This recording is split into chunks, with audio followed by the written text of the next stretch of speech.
Wir sind Jens und Katrin aus dem hohen Norden und sind seit 3 Jahren auf Sizilien. Wir haben uns von Deutschland verabschiedet. Nicht von der Familie, wir sind auch schon mal wieder zu Hause, natürlich. Also Familie ist Familie, die muss man ja dann auch mal sehen. Aber letztendlich haben wir alles aufgegeben und sind hier mit Sack und Pack hier angekommen im großen LKW. Wir haben ein bisschen was an Arbeit investiert, aber eigentlich war das Haus in fantastischem Zustand und wir wollten ja eigentlich nicht ursprünglich hier fest wohnen.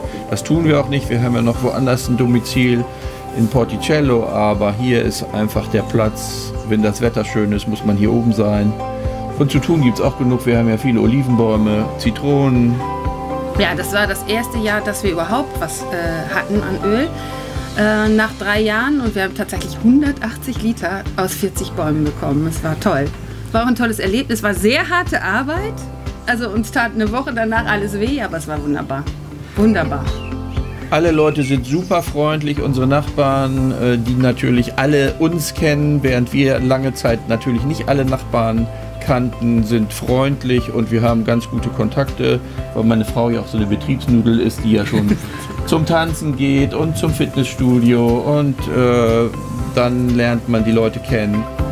Man muss die Emotionen, die hier so gelebt werden, erstmal verstehen lernen und in Porticello ist es natürlich so, dass wir mitten im Dorf wohnen und da haben wir natürlich mehr Kontakt zu Italienern.